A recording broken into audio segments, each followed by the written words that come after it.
Alright, since we're taking this journey, we might as well have a little talk. You know, there's a lot of people out here that's like what we call wanderers. You know, they astral project, go into the astral world, they go into many different dimensions, and you know, they get kind of caught up with different spirits and different beings, and you know, eventually they have to come back to themselves. Regardless of where you go, you still you, and you still have to go through your experiences. Now, when this starts to happen to the individual, they lose like their sense of, meaning, you know, not their sense of reality, but sometimes their tolerance level becomes short. Also, yes, other things like they become, you could say, believers in their self more.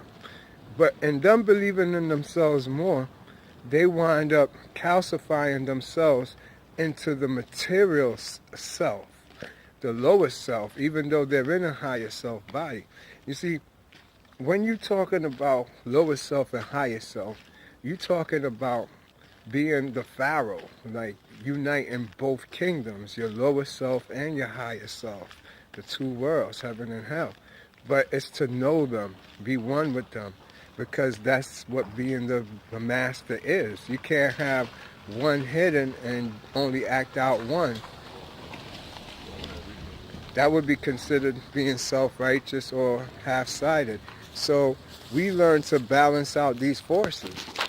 Now, a lot of people now, like I said, they calcify into these beliefs and these journeys that they have, and they become the I am, you know, me.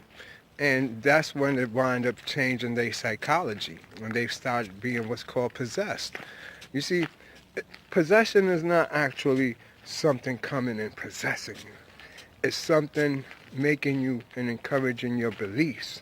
It's like thoughts that come through in many frequencies, and you pick them, you lock onto them, and being that it has such an emotional connection to something you're going through, you actually believe these thoughts and these visions as something that actually took place, and it leave a traumatic experience in you.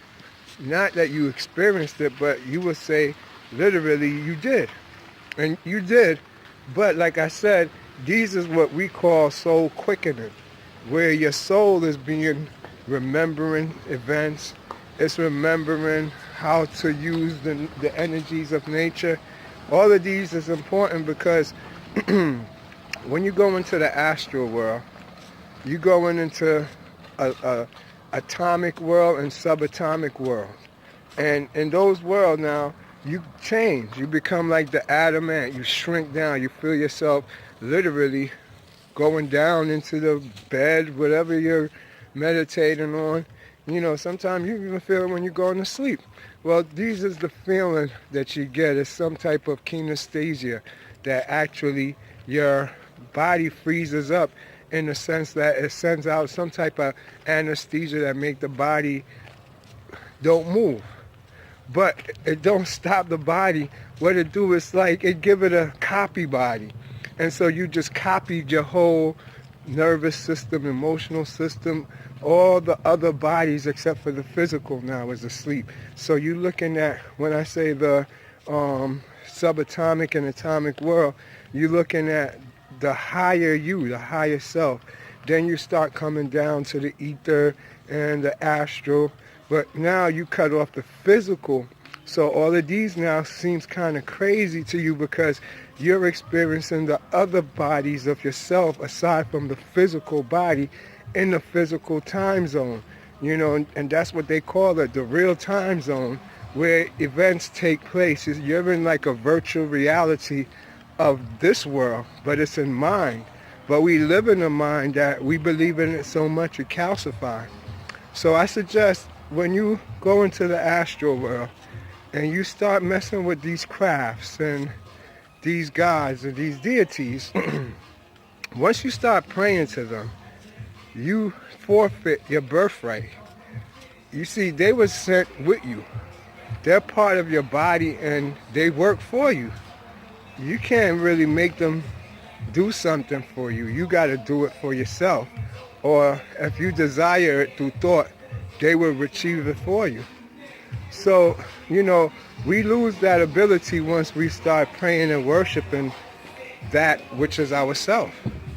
So I just want you to understand that the same thing applies when you fight them things. You fight in yourself. Really, I had one person I was talking with where they were saying that Angel Michael came and it wound up putting them through the hellfire, burning them or whatever. It wasn't literally that you got put through the hellfire, because